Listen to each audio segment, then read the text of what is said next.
मुकुन्दार्यो जैन धर्मोऽस्तु मङ्गलम् सर्वमङ्गलमाङ्गल्यं सर्वकल्याणकारकं प्रधानं सर्वधर्माणां जनं जयतु शासनम्। मैं नमो तीर्थनायक को, नमो ओंकार वाणी को, नमो उन कुंद प्रभु को जिन्होंने ओंकार धारण की। अहो उपकार जिनवर का, कुंद का दिव्य वाणी का, जिन कुंद ध्वनि दाता उनका हान स्वामी का। नमः समय साराय स्वानुभूत्या चकासते, चित् स्वभावाय भावाय सर्वभावांतरचिते। श्री समय सार जी परमागम ग्रंथ, इसके परिशिष्ट में आचार्य अमृत चंद्र भगवान ने जो 47 शक्तियों का वर्णन किया है, उसमें अपनी स्वाध्याय चल रही थी भाव अभाव शक्ति और अभाव भाव शक्ति। उसमें एक या दो पैराग्राफ शेष हैं। इसके बाद फिर अपनी अगली भाव भाव शक्ति और अभाव अभाव शक्ति की चर्चा चलेगी। पेज नंबर 370 पे आगे, काफी आगे निकल गया, जो कल चल रहा था ना, उससे 2 पेज आगे करीब होगा। देखिए पेज नंबर है आत्म प्रसिद्धि नामक पुस्तक में 370, जो मेरे पास है, कि अहो अनंत शक्ति संपन्न चैतन्य भगवान प्रति समय विराजमान है।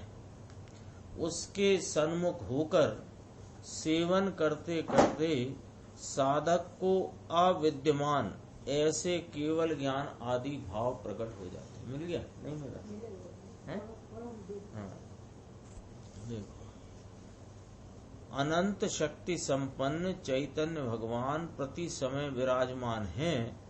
उसके सन्मुख होकर सेवन करते करते साधक को अविद्यमान ऐसे केवल ज्ञान आदि भाव प्रकट हो जाते हैं।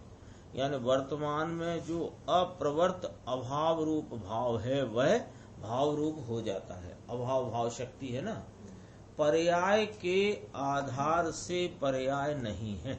ये 2 शक्तियों के चर्चा करके भाव अभाव शक्ति और अभाव भाव शक्ति, इन 2 शक्तियों के आधार से जो चर्चा इस वस्तु के स्वरूप की है, उसमें से यह बात प्रकट होती है कि जो भाव रूप भाव होता है, वह जो पहले अभाव था उसका जो भाव हुआ, ऐसे भाव या उस परिणाम के उत्पाद की शक्ति आत्मा की अपनी है। यानी पर्याय के आधार से पर्याय नहीं है। इसलिए धर्मी की दृष्टि में पर्याय का अवलंबन नहीं है, किंतु अखंड आत्म स्वभाव का ही अवलंबन है। जहाँ अखंड आत्मा का अवलंबन लिया, वहाँ मिथ्यात्व का अभाव होकर सम्यक दर्शन हुआ है। और उसके बाद भी उसी के अवलंबन से, यानी अखंड आत्मा के अवलंबन से साधक को निर्मल पर्यायों के ही भाव अभाव और अभाव भाव होते रहते हैं। ये समझने जैसी बात है। पेज नंबर अलग है, जो कल चल रहा था उससे 2 पेज 2.5 पेज आगे निकल गया है, 2-3 पेज आगे। मैं पुरुषार्थ करूं, ये वाला जो पैराग्राफ कल चल रहा था ना, मैं पुरुषार्थ करूं, ऐसे विकल्प से सच्चा पुरुषार्थ नहीं होता, वहां से करीब 2.5 पेज आगे है। देखो इसमें क्या लिया कि अनादि से ये जीव को मिथ्यात्वादी भाव विकारी भावों का परिणमन है।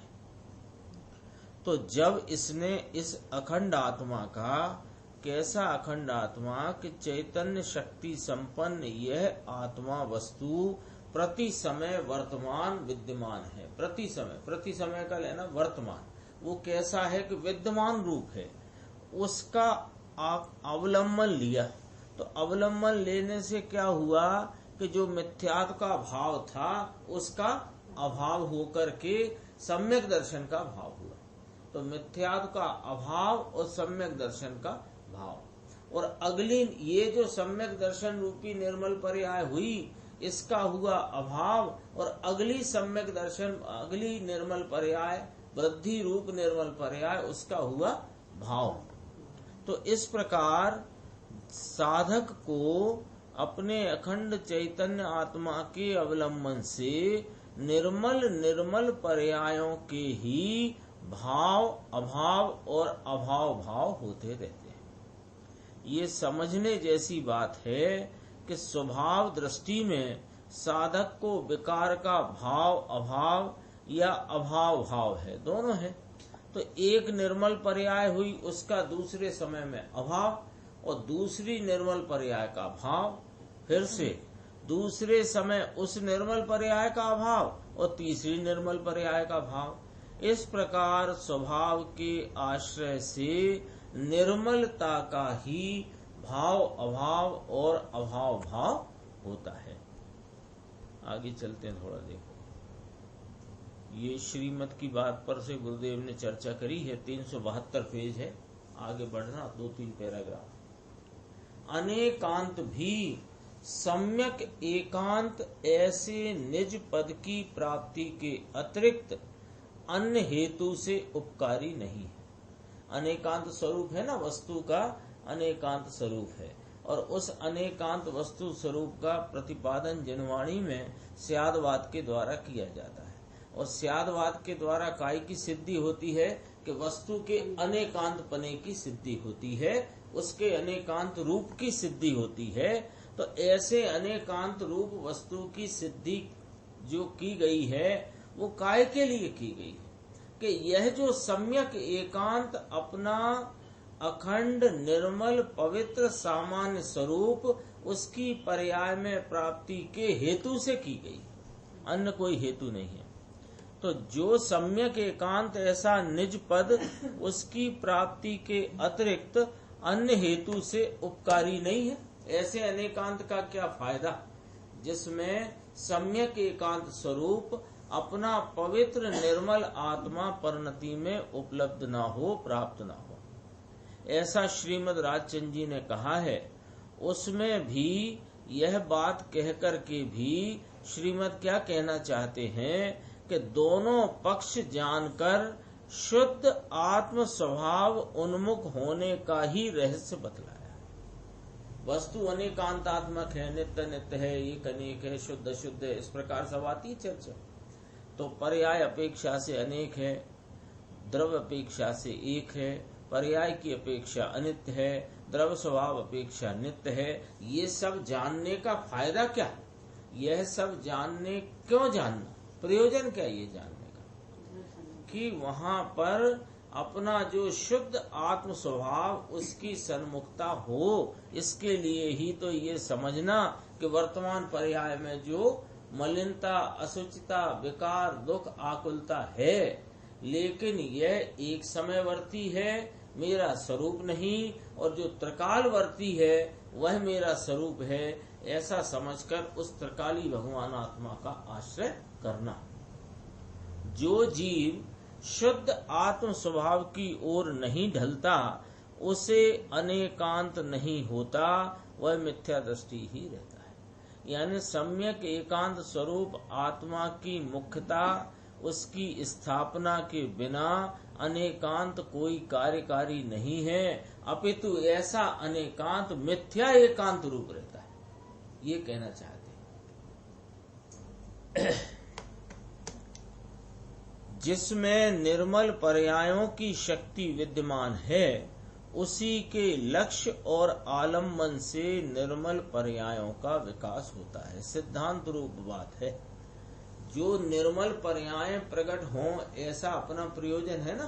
संवर निर्जरा एक देश प्रकट योग प्रकट करने योग्य और मोक्ष पूर्ण प्रकट करने योग्य उपादेय है। ये वाली बात आई कि नहीं आई सर्वज्ञ की बात में? तो वह निर्मल सम्मर निर्जरा रूप निर्मल पर्यायों के प्रकट पने का प्रयोजन है कि नहीं अपना? तो वो कहाँ से आएंगी? कि जहाँ है वहां से आएंगी। है का मतलब भरी हुई नहीं, जिसमें शक्ति है उस शक्ति की व्यक्तता रूप होंगी। तो जहाँ निर्मल शक्ति विद्यमान है वहीं से निर्मल पर्यायों का प्रकटपना होगा। तो निर्मल शक्ति निर्मल रूप शक्ति कहाँ विद्यमान है? कि इस आत्म स्वभाव में। तो वो आत्म स्वभाव का लक्ष्य करे, उसका आलम्बन ले तो निर्मलता की प्राप्ति हो, और आलम्बन ले तो निर्मलता का विकास हो, तो और आलम्बन ले तो निर्मलता का विकास हो। भविष्य की जो निर्मल पर्याय प्रकट करना चाहता है वह कहाँ से आएगी? प्रश्न है, अपने सामने विचार कराते हैं कि तुम्हें अभी वर्तमान में मलिनता राग मिथ्यात्व अज्ञान आदि का परिणमन है, वह एक समयवर्ती है, और अपना त्रिकाली भगवान आत्मा ज्ञानानंद स्वरूप वह त्रिकालवर्ती है। ये दोनों चर्चा कहाँ से आई अपने सामने? आगम से आई। आगम से आई, अपन ने उस बात को समझा। अब अपन चाहते क्या है? क्यों समझना?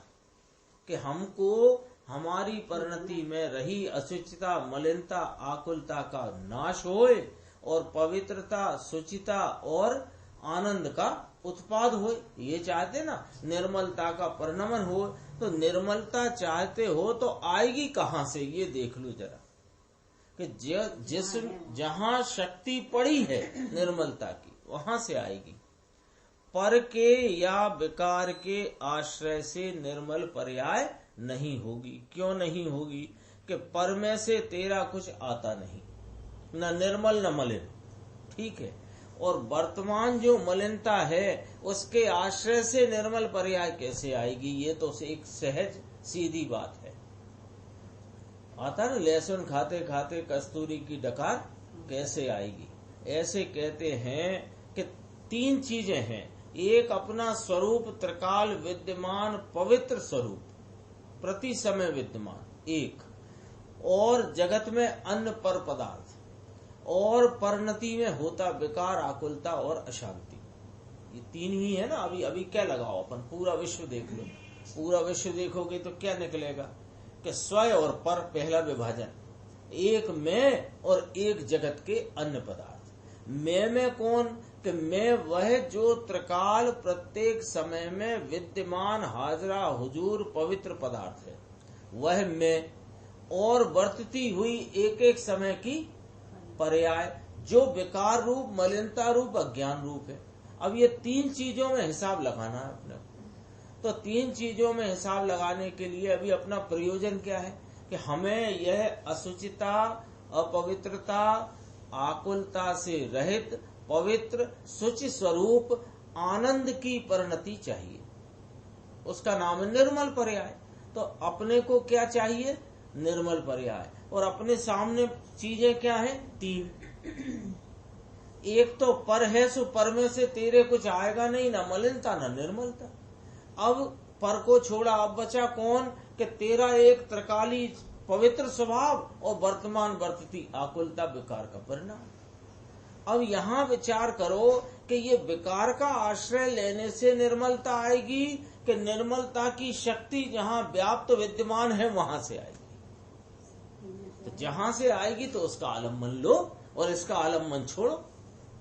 पर के या विकार के आश्रय से निर्मल पर्याय नहीं होगी। इसलिए इस आत्मा संबंधी विकल्प वह कौन है? विकार है कि आत्मा है?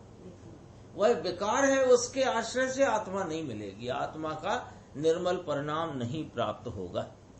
किंतु अपने शुद्ध स्वभाव का आश्रय करने से आत्मा स्वयं निर्मल पर्याय रूप परिणमित हो जाएगा। अरे पर्याय में जो कमी है उसे पूरी करना है, अर्थात केवल ज्ञान का अभाव है उसका भाव करना है। तो वह कहाँ से आएगी?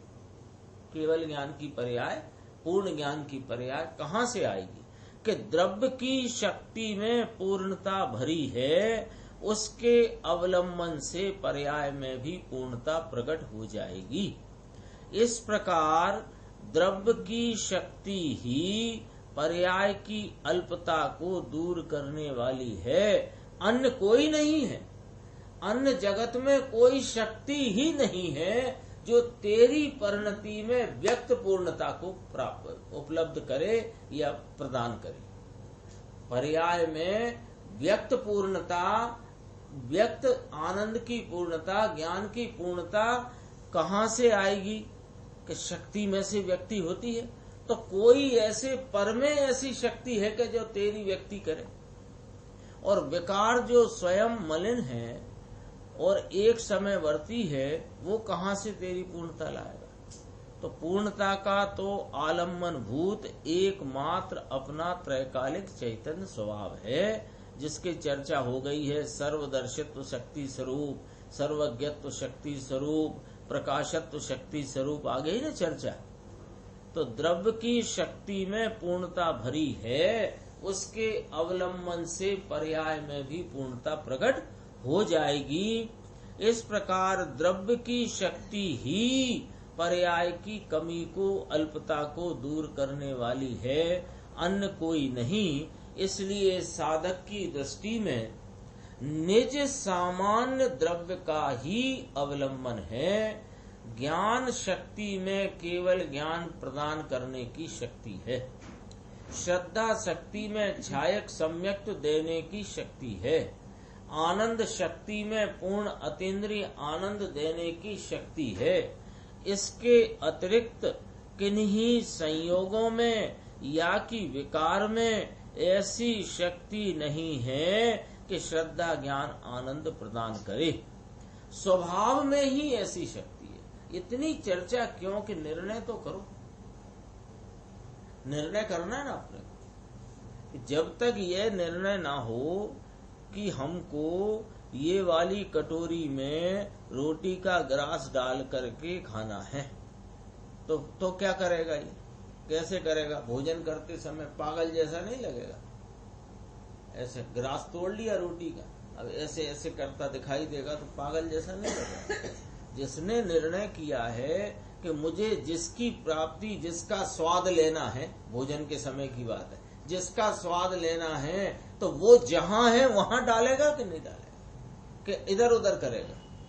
ऐसे हमको यदि अपने ज्ञान आनंद आदि पवित्रता का आस्वादन करना है, तो वो पवित्रता का आस्वादन परिणति में पवित्रता प्रकट हो तो होएगा ना। तो कहाँ से आएगी वह ज्ञान आनंद स्वरूप पवित्रता? कि जहां है वहां से आएगी, जहां है नहीं वहां से तो नहीं आएगी। तो इतना निर्णय तो करो कि कहां से आएगी। देखो आखिरी में कहते हैं, आनंद किन्हीं संयोगों में विकार में ऐसी शक्ति नहीं कि श्रद्धा ज्ञान आनंद प्रदान करे। स्वभाव में ही ऐसी शक्ति है, इसलिए अपना चैतन्य द्रव्य ही श्रद्धा ज्ञान आनंद देने वाला है। ऐसे द्रव्य की ओर उन्मुख होकर उसका सेवन करने से वह श्रद्धा ज्ञान और आनंद की पूर्णता प्रदान करता है। गुरुदेव श्री फरमाते हैं, जय हो ऐसे दिव्य दान दातार की। दिव्य दान देने वाला दातार कौन है? कि मैं चैतन्य स्वभाव स्वरूप त्रैकालिक पदार्थ जो हूँ, सामान्य द्रव्य, ये दिव्य दान दातार है। यहाँ 35वीं भाव अभाव शक्ति तथा 36वीं अभाव भाव शक्ति का वर्णन पूरा हुआ। अब इसी क्रम में दो शक्तियां और हैं, 37 क्रमांक पर और 38वें क्रम पर। ठीक है ना? दो शक्तियां हैं, इनका नाम है भाव भाव शक्ति और अभाव भाव शक्ति। अभी गुरुदेव श्री अपने को 6 ही शक्तियों का यहाँ संक्षेप में कहेंगे, वहां अपन पढ़ेंगे। अभी क्या आया? पहले था भाव अभाव और अभाव भाव। अब क्या आया? भाव भाव और अभाव अभाव। ये कोई गजब की चर्चा है इसमें। देखो वहां परिणमन के ऊपर बात करी थी ना, कि वर्तमान परिणाम का भाव है और पूर्व पर्याय का अभाव है, और जो पर्याय अभी नहीं है उस अभाव रूप का भाव होता है। ऐसा था ना? तो अब यहाँ कहते हैं भाव भाव शक्ति और अभाव अभाव शक्ति। हाँ, वो दोनों बातें इसमें लगी। जो उत्पन्न होना है वो होगा, लेकिन जो उत्पन्न हुआ है वो है में से हुआ है। यहाँ से है में से हुआ माने वो शक्ति पड़ी हुई है, उस शक्ति से अभेदता होती है, उसका नाम भाव भाव है। बहुत गंभीर और सुंदर चर्चा है। यहाँ जो अपन अभी पिछली शक्ति के संदर्भ से पढ़ रहे थे ना, तो वो गुरुदेव श्री के व्याख्यान में अगली शक्ति का भाव निकलना शुरू हो जाता है। हो गया था ना कि जहाँ विद्यमान है उसका आलम्बन करने से ही वह दान कौन देता है। पर्याय में आनंद का, ज्ञान का, सुख का, शांति का दान किसने दिया? कि वह जो मौजूद है ना त्रिकाल प्रति समय वर्तमान वर्तमान विद्यमान, उसने दान दिया है। वो चर्चा अब यहाँ से आएगी। अपन पहले पढ़ते हैं भाव भाव शक्ति, यानी भवत पर्याय भवन रूपा भाव भाव शक्ति। भवते हुए मान प्रवर्तमान पर्याय के भवन रूप भाव भाव शक्ति।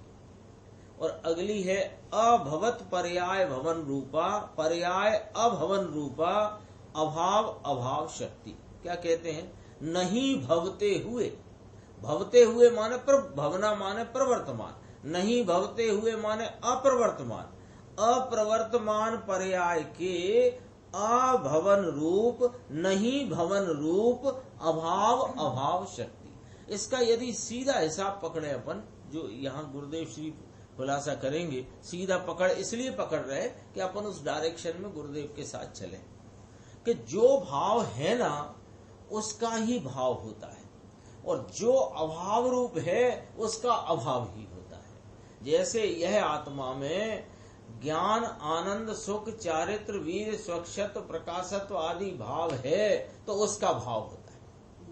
और पर वस्तुओं का और विकार का इसमें अभाव है तो विकार आदि परिणमन का और पर के परिणमन का यहाँ अभाव होता है। ये वाली बात इसमें मुख्यता से लेना है। देखो ये बोल्ड अक्षर में जो आया है प्रवचन का अंश, वो देखते हैं अपन, फिर आगे चर्चा चलेगी। एक एक शक्ति के वर्णन में अमृत चंद्र आचार्य देव ने समय सार का भंडार खोल दिया। समय सार माने कौन? ये शुद्धात्मा। ये शुद्धात्मा का भंडार खोल दिया। देखो भाई देखो क्या क्या शक्तियां तुम्हारे अंदर में भरी पड़ी। प्रत्येक शक्ति में शुद्ध आत्मा का रस झर रहा है। क्यों? कि शक्ति है ना, तो शक्ति में से क्या होता है? शक्ति में से उत्कृष्ट परिणमन रूप व्यक्ति होती है, और उसमें क्या झरता है कि जो है वो झरता है। जैसे वो गुरुदेव कहते हैं कि जैसे वो शक्कर का खिलौना होता है ना, शक्कर का खिलौना चूसो, बर्फ चूसो तो क्या झरेगा? जो है वो झरेगा। ऐसे प्रत्येक शक्ति में शुद्ध आत्मा का रस झर रहा है। किसी भी शक्ति द्वारा आत्म स्वरूप को पहचानने से स्वभाव सन्मुखता होकर अपूर्व आनंद रस का अनुभव होता है। उसका नाम है आत्म प्रसिद्धि। किसे कहना? इस टीका का नाम है आत्म ख्याति। आत्म प्रसिद्धि को आत्म ख्याति टीका का नाम है। और वो अमृतचंद्र भगवान ने जो टीका का नाम रखा आत्म ख्याति, और उन्हीं ने ये 47 शक्तियों का प्रकरण परिशिष्ट रूप से ग्रंथ के उपरांत किया। उस परिशिष्ट में जो शक्तियों का निरूपण किया उसकी द्वारा भी आत्मा की ही प्रसिद्धि होती है। तो ये गुरुदेव श्री के 47 शक्तियों के प्रवचन रूप की जो पुस्तकाकार यहाँ प्रकाशन हुआ, इसका क्या नाम रखा? आत्मशक्ति। एक और प्रकाशन है शक्तियों के प्रवचन का, उसका नाम है आत्म वैभव। एक और पुस्तक इसके बाद फिर बनाई है ब्रह्मचारी हरिलाल जी ने। गुरुदेव के प्रवचन है ना? हाँ तो आत्मवैभव। हाँ, ये भी आत्मशक्ति आत्म प्रसिद्धि में ही वही है। अच्छा। 1940 के आसपास के प्रवचन जो हुए थे, 1940 के आसपास, उसमें उन प्रवचनों के आधार से आत्म प्रसिद्धि दी। फिर 46-47 के आसपास दोबारा गुरुदेव के आत्म प्रसिद्ध ये 47 शक्तियों के व्याख्यान हुए। उसमें फिर कुछ इसमें से और कुछ नए भाव प्राप्त हुए, वो आत्म वैभव नाम की पुस्तक में प्रकाशित हुई। इसका नाम रखा आत्म प्रसिद्धि, उसका नाम रखा आत्म वैभव। 33, 34, 35, 36, 37, 38, 33 से शुरू हुई थी बात। 6 शक्तियों का ये सिलसिला 33 से 38 तक। तो जरा गुरुदेव यहाँ रिवीजन कराते हैं अपने गुरुदेव। यह ज्ञान स्वरूप आत्मा की अनंत शक्तियों का वर्णन चल रहा है। आत्मा में कोई भी एक पर्याय विद्यमान वर्तती है, ऐसा भाव शक्ति में कहा। क्योंकि जो 6 शक्ति से चर्चा आई ना अपने सामने, तो अपने को लगे कि ये वही की वही चर्चा है ना। यदि अपन मोटे मोटे देखें तो इसमें यह है कि साहब प्रवर्तमान भाव को भाव कहते हैं, और जो भाव प्रवर्तमान नहीं है उसे अभाव कहते हैं, और भाव का भाव होता है तब, और पूर्व का अभाव होता है तो वर्तमान का भाव होता है। ये तो सरल सीधी बात थी। कह रहे वो सरल सीधी बात में 6 शक्तियों का यहाँ वर्णन करके आत्मा के कोई जो अचिंत स्वभाव को यहाँ पर शब्दों में प्रकट किया गया है, वो पकड़ना है। देखो इसमें अपन जो आएगी ना चर्चा 6 की, यहाँ 10 लाइन में, इसमें बहुत गजब की बातें आ जाएंगी अपने सामने। आत्मा में कोई भी एक पर्याय विद्यमान वर्तती है, ऐसा भाव शक्ति में कहा। ठीक है ना, ये तो अपन समझ ही लिया था। दूसरी बात, आत्मा में वर्तमान पर्याय वर्तती है, उसके अतिरिक्त आगे पीछे की पर्याय उसमें अविद्यमान है, ऐसा अभाव शक्ति में कहा। ठीक है, वर्तमान में जो पर्याय वर्तती है वह दूसरे समय अभाव रूप हो जाती है, ऐसा भाव अभाव शक्ति में कहा। वर्तमान में अज्ञान की पर्याय वर्तती है, भविष्य में वह अभाव रूप हो जाती है और नया भाव हो जाता है। और दूसरे समय की जो पर्याय वर्तमान में अविद्यमान है, वह दूसरे समय में प्रकट हो जाती है, ऐसा अभाव भाव शक्ति में कहा। ठीक है, अब देखो यहाँ क्या कहते हैं। 37 और 38 ये थोड़े अपने को थोड़ी सूक्ष्मता से समझना है। अब त्रिकाली भाव के आधार से वर्तमान भाव का अस्तित्व भाव भाव शक्ति में कहते हैं। जरा अर्थ इसका थोड़ा गुरुदेव ने बहुत गहराई से खींच के रखा है, देखना जरा। एक तो सीधा अर्थ यो निकलता है भाव भाव शक्ति का कि वर्तमान भाव के भाव रूप होना, ये निकलता है ना भाव। इसमें लिखा भी ऐसा है, लेकिन उसके अंतरंग का तात्पर्य देखना है जरा। भवते हुए पर्याय के भवन रूप भाव भाव शक्ति। तो अपने को लगे कि वर्तमान पर्याय जो है इसकी होना रूप भाव शक्ति, बात भी ऐसी है। लेकिन ये वर्तमान पर्याय आई कहां से? स्वभाव में से। तो इसको यहाँ नीचे गुरुदेव श्री फरमा रहे हैं, देखो त्रिकाली भाव स्वभाव के आधार से वर्तमान भाव भाव शक्ति का वो 33 नंबर पे अपन ने क्या पढ़ा था? आत्मा में कोई भी एक पर्याय वर्तमान विद्यमान रहती है, होती है, इसका नाम भाव है। और वर्तमान पर्याय जब वर्तती है उसके आगे पीछे की पर्याय नहीं होती है, इसका नाम अभाव है। अब अपन देखते हैं भाव भाव का अर्थ क्या निकला कि त्रिकाली भाव के आधार से वर्तमान भाव का होनापना अस्तित्व, ये भाव भाव शक्ति में कहते हैं। द्रव्य की भी सिद्धि। हाँ, उसमें त्रिकाली के आधार से वर्तमान कहकर, बहुत गंभीर, त्रिकाली के आधार से है ना ये वर्तमान, तो वर्तमान को भाव कहा। तो त्रिकाली के आधार से वर्तमान कहकर द्रव्य पर्याय की एकता बतलाते हैं। भाव भाव शक्ति द्रव्य पर्याय की एकता बताने रूप है। और 38वीं देखो आगे चर्चा, 37 की चर्चा करी आगे।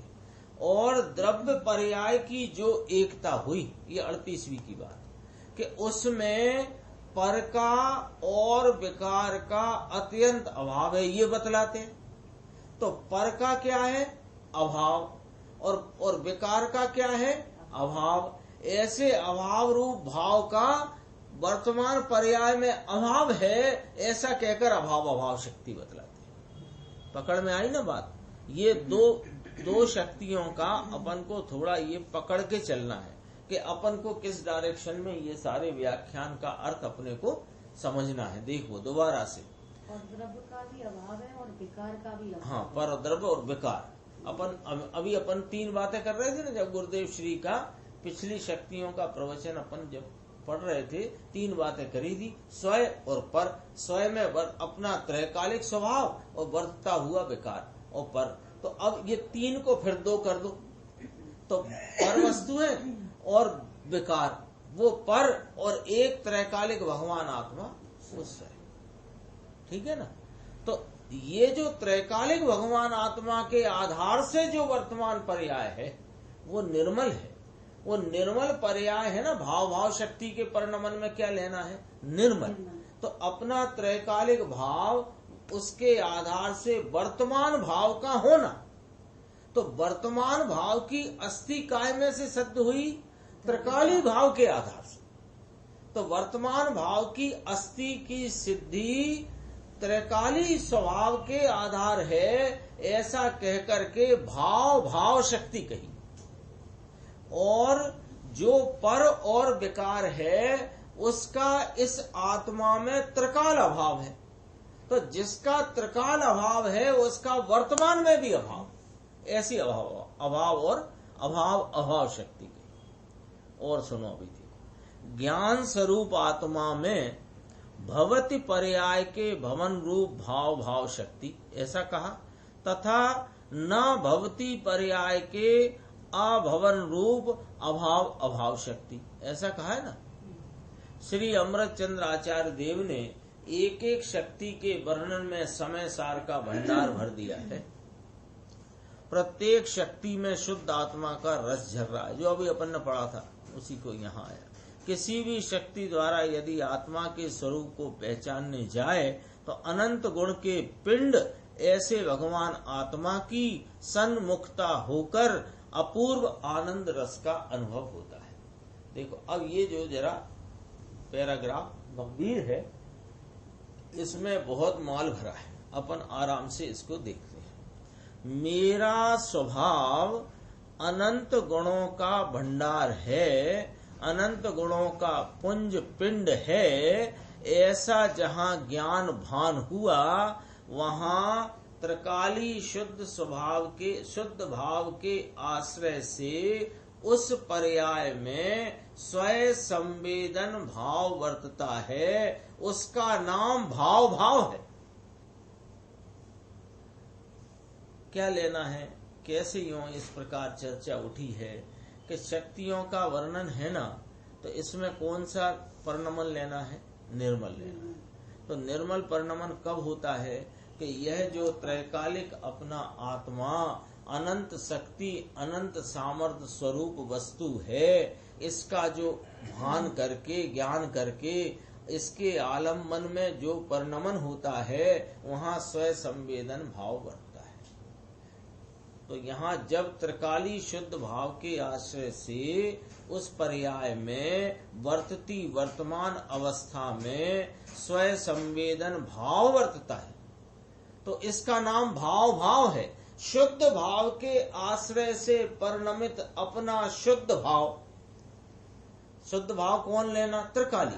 शुद्ध भाव त्रिकाली के आलम्बन से परिणमित वर्तमान शुद्ध भाव, तो 2 भाव हुए ना, इसका नाम भाव। त्रिकाली भाव और वर्तमान भाव दोनों एक होकर वर्तते हैं। वर्तती पर्याय का विषय अपना त्रैकालिक आत्मा ही होने से अनंत गुणों की सब पर्यायें आत्मा का आश्रय लेकर वर्तती हैं। तो जैसा आत्मा है वैसा परिणमन उन पर्यायों में होता है। तो वे पर्याय कौन सी कहलाएगी? वे पर्याय वर्तमान और त्रिकाली भाव एक होकर अभेद होकर वर्तते हैं। अभेद होकर दोनों एक होकर वर्तते हैं। इसका नाम क्या हुआ? भाव शक्ति। आत्मा त्रिकाल भाव रूप रहकर प्रति समय भाव रूप वर्तता है। इस प्रकार भवते भाव का भवन है। ये भवते भाव शब्द आया ना जो अपन ने संस्कृत में पढ़ा, भवत पर्याय भवन रूपा।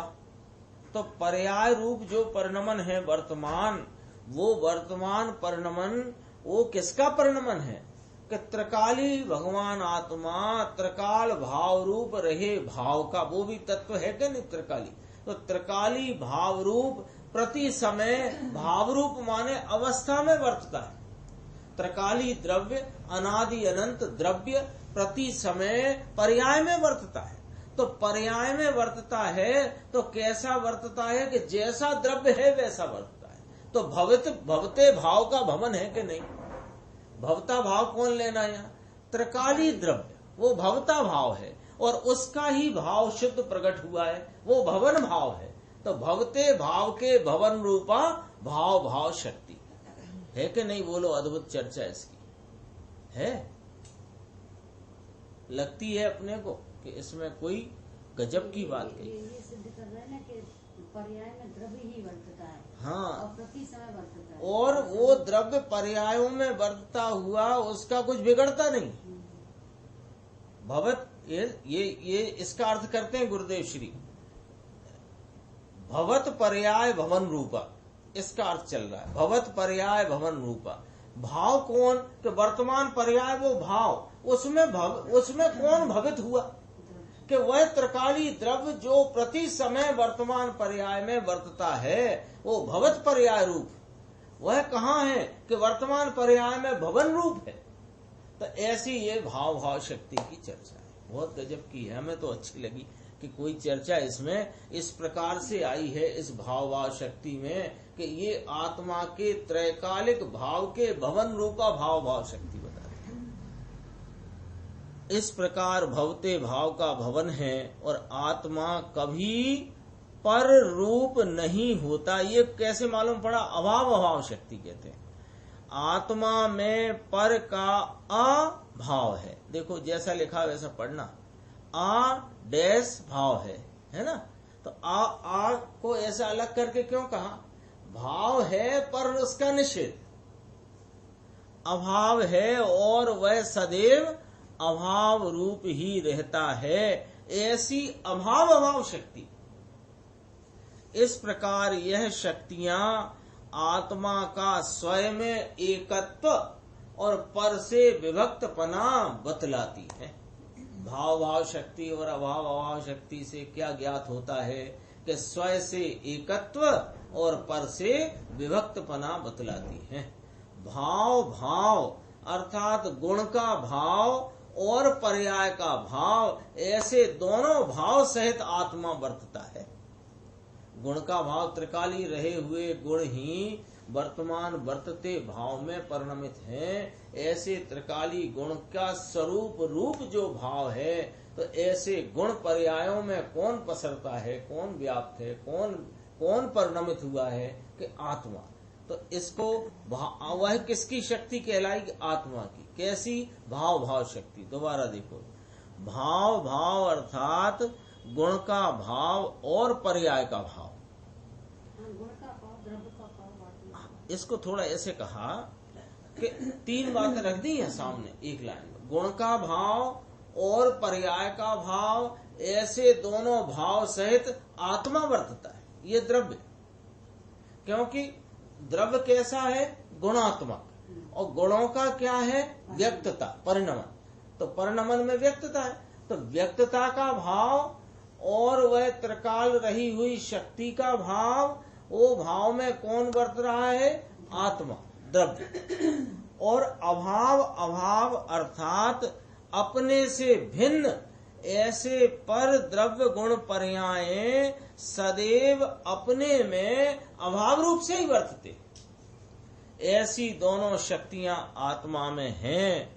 अरे आत्मा ज्ञान स्वरूप है, ऐसा लक्ष्य में लेने से उसमें यह सब शक्तियां साथ आ ही जाती हैं। जहां शुद्ध चिदानंद आत्मा का स्वयं संवेदन हुआ, वहां ज्ञानादि गुण उस गुण रूप से नित्य रहकर वर्तमान निर्मल पर्याय रूप से वर्तते हैं और उसी प्रकार निर्मलता रूप वर्तते रहेंगे। ये इसी का विस्तार है जो ऊपर आया ना, भाव भाव अर्थात गुण का भाव और पर्याय का भाव, ऐसे दोनों भाव सहित आत्मा सदा वर्तता है। ये आया था ना, उसी का खुलासा कि जहां शुद्ध चिदानंद आत्मा का स्वयं संवेदन हुआ। अभी देखो ये थोड़ा कहने में आता है ना, कहना ही होता है, उपदेश है तो कहने में आएगा कि जहां शुद्ध चिदानंद आत्मा का स्वयं संवेदन हुआ। वास्तव में इसके पहले तो आत्मा नाम का जो भाव है वो अनात्मा कहलाता है नहीं है ऐसा नहीं है, लेकिन अनात्मा कहलाता है क्योंकि उसने आत्मा को जाने नहीं तो काय का आत्मा। तो यहाँ से आत्मा, यहीं से उसकी शक्ति और यही शक्ति का परिणमन। कब से? कि जब चिदानंद आत्मा का स्वयं संवेदन हुआ तब से। तो वहां क्या हो गया कि ज्ञानादि गुण उस गुण रूप से नित्य रहते हैं और वे ज्ञानादि गुण नित्य रह करके वर्तमान निर्मल पर्याय रूप से वर्तते हैं। उसी प्रकार निर्मलता रूप वर्तते रहेंगे। अब मलिनता का कोई परिणमन है ही नहीं। तो साहब ये एक शुद्ध चिदानंद स्वभाव का अवलंबन लेते ही, अर्थात अपन शास्त्र की भाषा में कहें कि चौथा गुण स्थान प्रकट होते ही अब क्या निर्मल ही परिणमन है, मलिन है ही नहीं कि नहीं है, मलिन नहीं है। क्यों? कि वह त्रैकालिक अपना आत्मा अनंत गुणों का आश्रयभूत तत्व और उसके अनंत गुण अपने गुण स्वरूप रह करके नित्य, उनका जो परिणमन पर्याय में हो रहा है वो तो निर्मल ही हो रहा है। तो निर्मलता है वह मेरी है और मलिनता है वो मेरी नहीं। तो वो बात यहाँ किस प्रकार है कि निर्मलता रूप परिणमन वो भाव शक्ति मेरी, और कभी मैं विकार रूप परिणमता नहीं, ये अभाव शक्ति मेरी। ये भी तो शक्ति है अपनी। त्रिकाल भाव रूप गुण का भवन नाम परिणमन होकर वर्तमान पर्याय रूप निर्मल भाव वर्तता है और अब गुण के परिणमन में वैसा ही भाव वर्तता रहेगा। साधक को शुद्धता की वृद्धि है, वो वृद्धि होती है, वह अलग बात है। किंतु अब निर्मल भाव के बीच में दूसरा विकारी भाव नहीं आएगा। दूसरा विकारी भाव माने पहला विकारी भाव नहीं, दूसरा माने अन्य जो विकारी भाव है, मुझसे अन्य भाव, वो आएगा ही नहीं बीच में। कौन सा बीच? कि यहाँ साधक पना प्रारंभ होकर के साधक पने की पूर्णता और साध पने की प्राप्ति तक कोई बीच में विकार ही नहीं आता है। तो विकार है, अल्पता है, वो क्या है कि वो अल्पता विकार आदि मुझ में अभाव रूप है और निर्मल गुण, नित्य निर्मल गुण, नित्य निर्मल वस्तु और उनकी निर्मल प्रकट होती पर्याय भाव शक्ति से वह मेरी है। ऐसा यहाँ अर्थ है इसका। देखो, निर्मल भाव के बीच में अन्य विकारी भाव नहीं आएगा। गुणों का ज्यों का त्यों निर्मल परिणमन होता रहेगा, ऐसी यह बात है। ज्ञान त्रिकाल ज्ञान भाव रूप रहकर ये समझाते हैं अपने को कि यहाँ उसका तात्पर्य क्या। ज्ञानादि रहने वाले, ज्ञानादि अनंत गुण नित्य रह करके अपने परिणाम में निर्मल परिणमित होते हैं, वो समझाना है। ज्ञान त्रिकाल ज्ञान भाव रूप रहकर वर्तमान रूप परिणमित होता है। प्रभुता का भाव त्रिकाल प्रभुता रूप रहकर वर्तमान रूप परिणमित होता है। बहुत गजब की बात है, थोड़ा विचार में लेना ना तो इसका नक्शा दिखेगा आपको चित्त में अभी के अभी। ज्ञान कैसा है? त्रिकाली भाव है। अभी ज्ञान गुण लेना, ज्ञान वस्तु नहीं, ज्ञान वस्तु ज्ञान गुण को धरती, वो वस्तु नहीं, अभी गुण की बात। ज्ञान त्रिकाली गुण है कि नहीं? तो त्रिकाली गुण ज्ञान भाव रूप ही रहता है, त्रिकाल के अन्य रूप होता है। कि वह ज्ञान ज्ञान रूप त्रिकाल रहता हुआ प्रत्येक वर्तमान में वर्तमान वर्तमान वर्तमान रूप परिणमित होता है। प्रभुता का भाव त्रिकाल प्रभुता रूप रहकर वर्तमान वर्तमान रूप परिणमित होता है। श्रद्धा त्रिकाल श्रद्धा भाव रूप रहकर वर्तमान वर्तमान रूप परिणमित होती है। आनंद सदैव आनंद भाव रूप रहकर वर्तमान वर्तमान रूप परिणमित होता है। वीर्य त्रिकाल वीर शक्ति रूप रहकर वर्तमान वर्तमान रूप परिणमित होता है। इस प्रकार समस्त गुण अपने अपने त्रिकाल भाव रूप रहकर अपनी अपनी पर्याय के वर्तमान भाव रूप परिणमित होते हैं। ठीक है, फिर क्या नहीं होता है कि किंतु ज्ञान परिणमित होकर अन्य गुण रूप हो जाए अथवा अन्य गुण परिणमित होकर ज्ञानादि रूप हो जाए, ऐसा नहीं होता है। ये भाव का भवन है। भवत पर्याय भवन रूपा, ये अर्थ है इसका। देखो कैसा गजब का अर्थ है इसमें। आचार्य भगवान के हृदय में वो अपने एक बात याद आ जाती है, खग ही जाने खग की भाषा।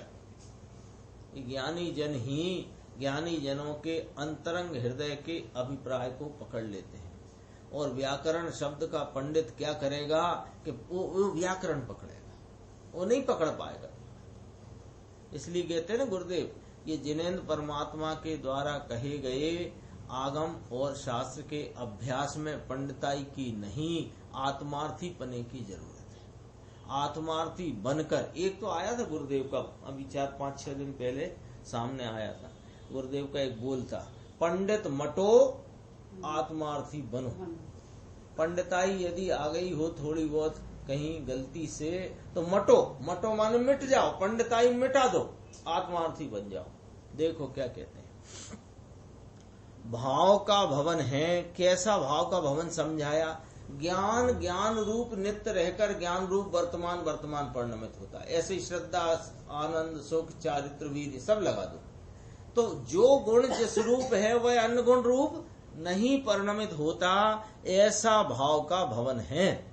इसलिए त्रिकाल भाव रूप और वर्तमान भाव रूप ऐसा वस्तु का स्वभाव है। ले वस्तु का स्वभाव कैसा खड़ा किया कि वर्तमान भाव रूप और त्रिकाल भाव रूप। त्रिकाल भाव रूप क्या कह रहा है कि जो भाव जिस रूप है वह उस रूप ही परिणमित होता है। तो वो जो परिणमन का वर्तमान भाव है, ये दोनों भाव को अभेद पने देखो तो ये वस्तु का स्वभाव है कि नहीं। त्रिकाल भाव रूप और वर्तमान भाव रूप ऐसा वस्तु का स्वभाव है, और इस स्वभाव का नाम है भाव भाव शक्ति। अहो मेरे ज्ञान दर्शन आदि के त्रिकाली भाव जो पहले वर्तते थे वे ही वर्तते रहेंगे।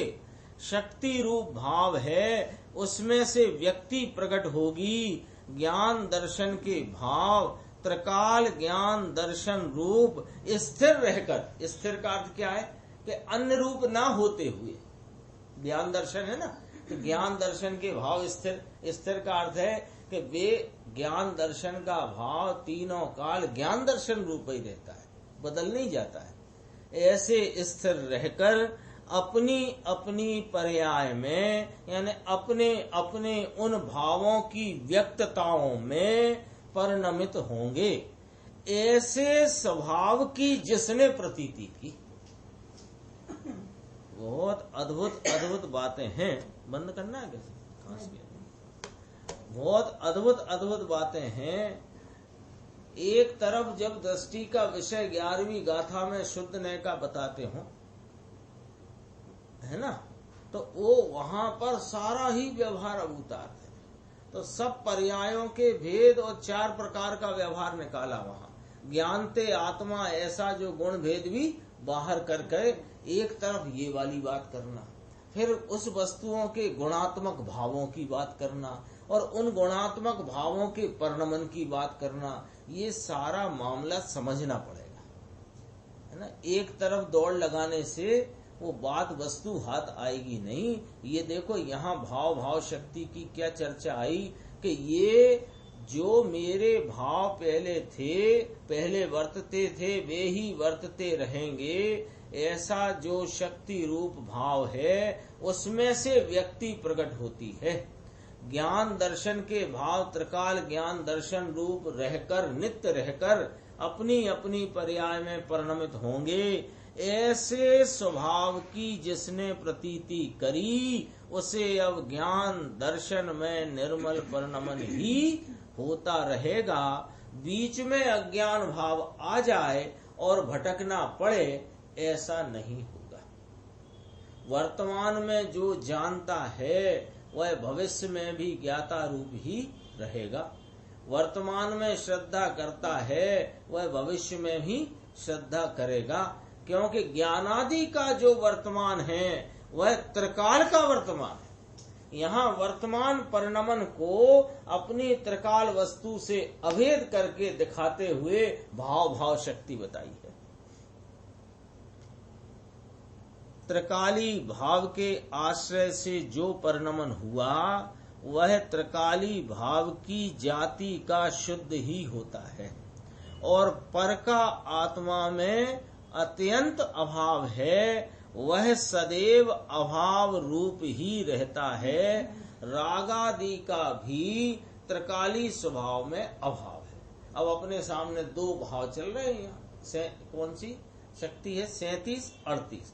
भाव शक्ति, अभाव शक्ति। तो बंटवारा कर लो।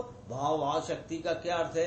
अपना त्रैकालिक ज्ञानादि गुणों का जो पिंड पुंज रूप वस्तु, उसके अनंत गुण स्वरूप भाव त्रिकाली, उनकी जो व्यक्तता, उन गुण रूप व्यक्तता है, इसका नाम है भाव शक्ति। और रागादि विकार तथा पर द्रव्य गुण पर्याय, उनका मुझ में अभाव है, अभाव था, अभाव रहेगा, ऐसी अभाव शक्ति। रागादि का भी त्रिकाली स्वभाव में अभाव है, तो उस स्वभाव के आश्रय से वर्तमान में भी राग के अभाव रूप परिणमन हो जाता है। टक्कर मारती ना बात, जब ये बात चलती है कि रागादि विकार और पर द्रव्य गुण पर्याय का अभाव था, अभाव है और अभाव रहेगा, तो टक्कर मारती है। तो सही साहब, अभी विकार वर्तमान परिणाम में है कि नहीं? ऐसे तो स्वच्छंदता हो जाएगी, फलाना हो जाएगा कि सुनो भैया, वो जो है तू उसको न देख, और तू अपने भाव शक्ति और इनसे अभाव शक्ति स्वरूप आत्मा को लक्ष्य में ले, तो वर्तमान पर्याय में से भी राग का अभाव हो जाए। जिसकी चिंता बहुत पड़ रही है ना, बहुत चिंता है इसकी, बहुत चिंता है, वो चिंता, उसकी चिंता छोड़ दे, अपने स्वरूप को चिंतवन में लेकर चिंतवन छोड़ के आश्रय ले ले, तो राग की पर्याय का भी वर्तमान में से अभाव हो जाएगा। क्यों हो जाएगा? कि मेरे में अभाव शक्ति त्रिकाल विद्यमान है। ऐसी आत्मा की अभाव शक्ति है। राग को जानते हुआ ज्ञान स्वयं राग रूप नहीं हो जाता, ज्ञान तो ज्ञान रूप ही रहता है। एक उदाहरण है छोटा सा, ये पूरा विषय अपने सामने आ जाएगा। जिस प्रकार एक तो स्वर्ण की खान हो और दूसरी हो कोयले की खान, तो जिस ओर उन्मुखता करेगा उसकी प्राप्ति होती है। उसी प्रकार यह भगवान आत्मा अनंत ज्ञानादि निर्मल शक्तियों की खान भंडार है। उसके सन्मुख दृष्टि करने से पर्याय में निर्मलता की उपलब्धि प्राप्ति होती है, और शरीर आदि जड़ हैं, उनकी सन्मुखता से विकार की उत्पत्ति होती है। तो भाई, अपने आत्मा की शक्ति को पहचान, तो उसमें से निर्मलता की प्राप्ति हो। इसमें आगे अपनी चर्चा अगले स्वाध्याय में चलेगी। निज निधि निज में बताई, यह अनंत उपकार है, उसके लिए जिन वाणी माँ को वंदना शत बार।